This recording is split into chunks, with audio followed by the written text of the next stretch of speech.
बिस्मिल्लाहिर्रहमानिर्रहीम। अस्सलाम वालेकुम। उम्मीद है आप लोग बिल्कुल ठीक ठाक होंगे। नूर असफिया अवान एक दफ़ा फिर एक नए डिस्कशन के साथ हाजिर है। हम लोग बात करने जा रहे हैं कि तुर्की बाकी मुस्लिम ममालिक की निस्बत बहुत तरक्की कर रहा है माशाल्लाह, और उसकी एक बहुत बड़ी वजह स्ट्रॉन्ग लीडरशिप है उसकी। और मैं चाहती हूँ कि मैं आप लोगों के साथ शेयर करूँ कि तुर्की की मईशत जो स्ट्रॉन्ग हो रही है उसकी बहुत बड़ी वजह रजब तैयब एर्दोगान है, जिनकी स्ट्रॉन्ग लीडरशिप की वजह से तुर्की टॉप 15 कंट्रीज की लिस्ट में है। तो मैं आप लोगों को बताती चलूँ। सबसे पहले तो सन 2013 में मुस्लिम तुर्की मुल्क की कुल मुल्की पैदावार 1 ट्रिलियन 100 मिलियन डॉलर थी, जो कि मशरकी वस्ता की मजबूत तरीन 3 इक्तिसादी कुव्वतों यानी ईरान, सऊदी अरब, मुत्तहिदा अरब अमारात की मजबूरी पैदावार के बराबर है। उर्दन, शाम और लेबनान जैसे ममालिक तो चलें बाद में आते हैं। एर्दोगान ने सालाना तकरीबन 10 पॉइंट्स के हिसाब से अपने मुल्क की मईशत को 111 नंबर से 16 नंबर पर पहुंचा दिया, जिसका मतलब ये है कि तुर्की दुनिया की 20 बड़ी ताकतों के क्लब में शामिल हो चुका है। एर्दोगान ने तुर्की को दुनिया की मजबूत तरीन इक्तिसादी और सियासी कुव्वत बनाने के लिए सन 2023 का हदफ तय किया है, और अब देखना है कि वो किस हद तक इस हदफ में कामयाब रहते हैं।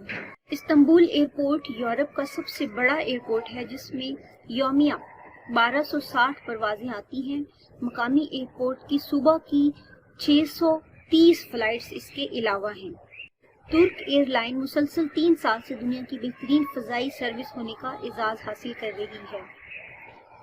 10 सालों के दौरान तुर्की ने जंगलात और फलदार दरख्तों की शक्ल में 2 बिलियन 770 मिलियन दरख्त लगाए हैं।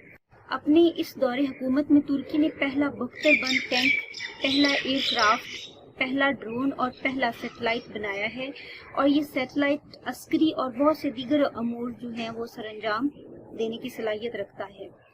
एर्दोगान ने 10 सालों के दौरान 125 नई यूनिवर्सिटियां, 89 स्कूल, 510 अस्पताल और 1,69,000 नई क्लासें बनवाई, ताकि तलबा की तादाद फी क्लास 21 से ज्यादा ना हो।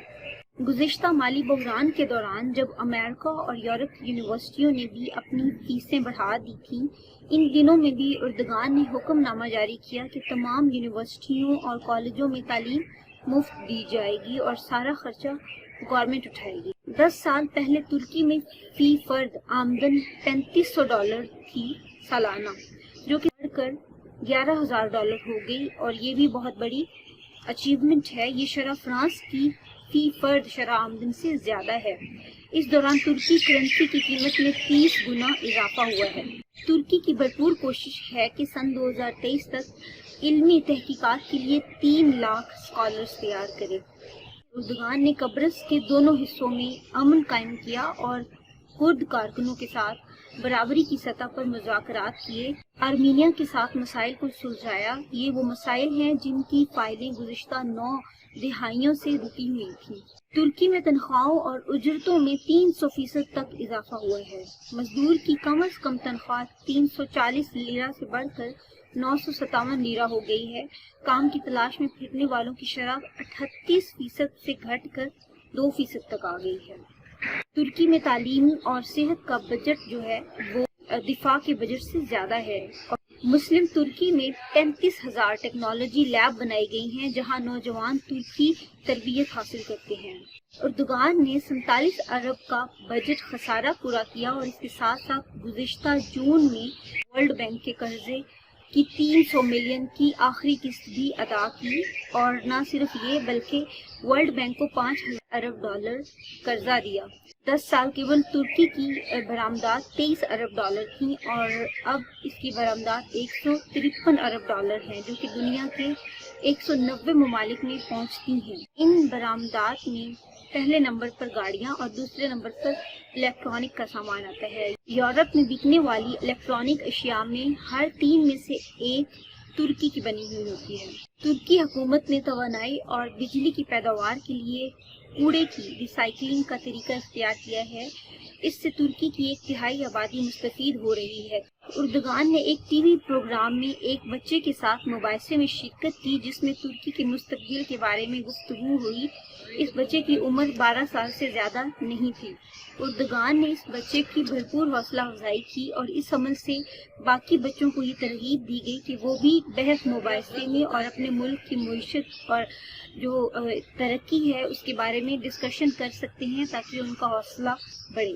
عرب سیکولر کی جانب سے اسرائیل کے ساتھ ترکی کی دوستی کا جو شوشہ چھوڑا جاتا ہے، اس کا عالم یہ ہے کہ غزہ جانے والے ماو مروہ جہاز پر جب اسرائیلیوں نے حملہ کیا تو ترکی نے اسرائیل کو بھرپور تمانچہ رسید کیا اور نہ صرف اسے معافی مانگنے پر مجبور کیا بلکہ معافی کے لیے غزہ سے محاصرہ ختم کرنے کی شرط بھی عائد کی۔